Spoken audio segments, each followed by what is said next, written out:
Bismillahirrahmanirrahim. Assalamualaikum warahmatullahi wabarakatuh. Nah, di sini saya akan menjelaskan mengenai substansi khiyar. Jadi, khiyar itu apa sih? Khiyar itu adalah hak pilih bagi salah satu pihak atau kedua belah pihak yang melaksanakan transaksi untuk melangsungkan atau membatalkan transaksi yang telah disepakati. Hak khiyar ini berfungsi memberikan kesempatan bagi si penjual maupun pembeli untuk benar-benar meneruskan atau membatalkan akad jual beli yang telah mereka lakukan, dan juga menentukan pilihan di antara barang-barang yang ditawarkan. Jadi kayak emang khiyar itu tuh adalah hak antara penjual untuk pembeli gitu. Kalau misalkan nih, ambil contoh satu kasus, ada penjual sama pembeli. Nah, penjual ini ngejual barangnya misalkan jam tangan. Nah, akhirnya pembeli ini beli nih kan jam tangan. Tapi ternyata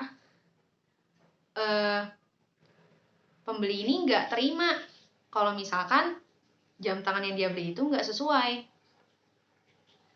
Otomatis pembeli ini mendapatkan hak untuk membatalkan akad yang sudah terjadi gitu. Jadi kayak ternyata dia maunya jam tangannya warna hitam, tapi yang datang warna pink gitu kan. Apalagi kalau ternyata pembelinya cowok, aduh pakai warna pink kayak udah niat maco, ternyata malah feminim gimana gitu. Nah, akhirnya dia ini ada hak untuk mengembalikan barangnya dan protes kepada si penjual. Jadi minta di-retur barangnya, minta diganti lah. Atau minimal uangnya dikembalikan. Nah, itu kan kalau dari sisi pembeli. Lalu bagaimana dengan sisi penjual? Kalau misalkan sisi penjual itu, misalkan nih, dia udah jelas gitu kan. Udah jelas ngejabarin barang yang dia jual. Misalkan kita ganti kita ganti sejadah. Misalkan nih, si penjual udah ngejelasin tuh, udah ngejabarin sejadah dengan bahan ini dengan besar sekian atau lebar sekian. Nah, pembelinya pun juga udah beli gitu kan. Dan dia juga udah ngejabarin, oh iya saya mau beli sejadah bahan ini dengan lebar sekian dengan pengiriman ini. Udah jelas, udah terjadi akad.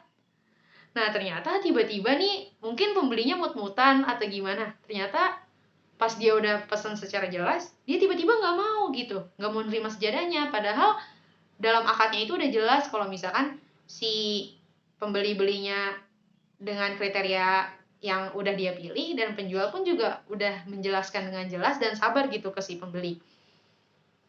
Nah, di sini penjual ada hak untuk tidak menerima kembali barang yang telah dijualnya, karena dia juga udah buat kesepakatan kan di awal kalau misalkan barang yang sudah dijual itu tidak dapat dikembalikan kembali. Karena kan kalau misalkan ternyata terpaksa ngebalikin barangnya, kan yang rugi penjual ya, padahal penjual tuh udah benar-benar melayani pembeli dengan sepenuh hati. Nah, khiyar ini ada untuk